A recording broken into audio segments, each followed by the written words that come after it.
Hello and welcome everyone, my name is Meepolis and this is Literally Graphic. And today I wanted to make some recommendations for comic books and graphic novels one might pick up for IndigAthon. I personally am having no luck with readathons, so I won't be participating, but I was very excited that this is a thing.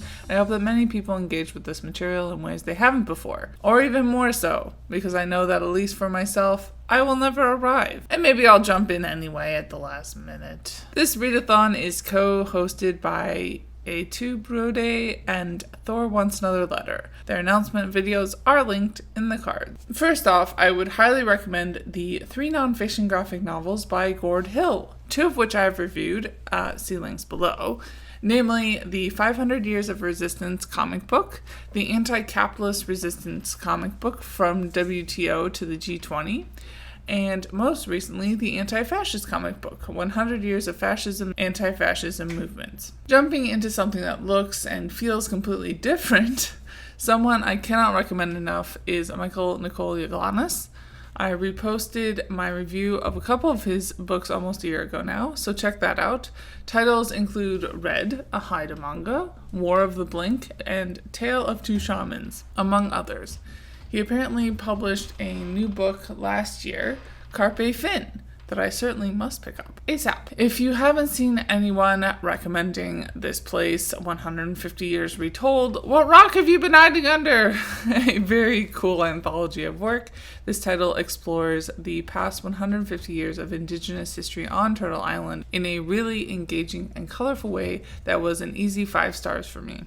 David Alexander Robertson is another really prolific graphic novel writer that does a lot of stuff targeted at a younger audience. His collection of very short reads entitled Tales from the Big Spirit covers many important figures in Indigenous history on Turtle Island. He also has very short nonfiction titles that address the issue of missing and murdered Indigenous women, with Betty, the Helen Betty Osborne story, and residential schools, with Sugar Falls, a residential school story. His 7 Generations, a Plain Cree saga, is a fictional series, again aimed at maybe middle grade, that involves a young man traveling back through time to learn from his ancestors.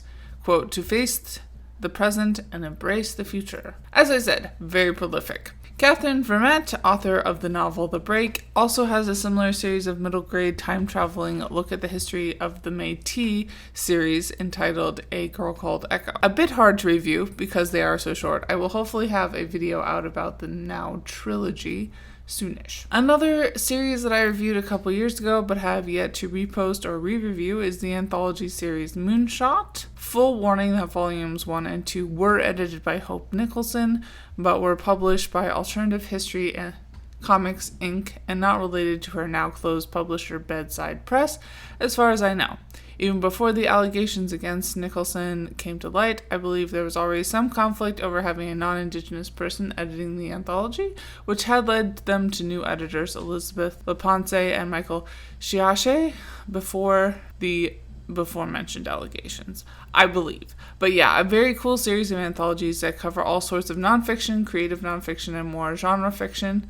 I need to pick up volume 3. And to conclude, on a slightly not comics note, if one feels so called, Michael A. Chiache's book, Native Americans in Comic Books, A Critical Study, is very informative on the history of Native American representation in comics. Pretty bad across the board, but a good primer in what kinds of bad and how one might do better. Thankfully for us, there has been a real boom in publishing comics by Indigenous people. Bye y'all, keep reading and resist white supremacy. And as always, Literally Graphic is recorded on the traditional territory of the Mississaugas of the Credit First Nation and Anishinaabe people, the Haudenosaunee Confederacy, and the Huron-Wendat Nation. I live here because of British colonization, Indigenous genocide, and more geographically specific, Treaty 13, also known as the Toronto Purchase, which was finalized in 1805 between representatives of the Crown and certain Mississauga peoples. This treaty was a lie and has since been broken many times over. Saying so reflects only my own small steps towards knowing the truth and does nothing for reconciliation.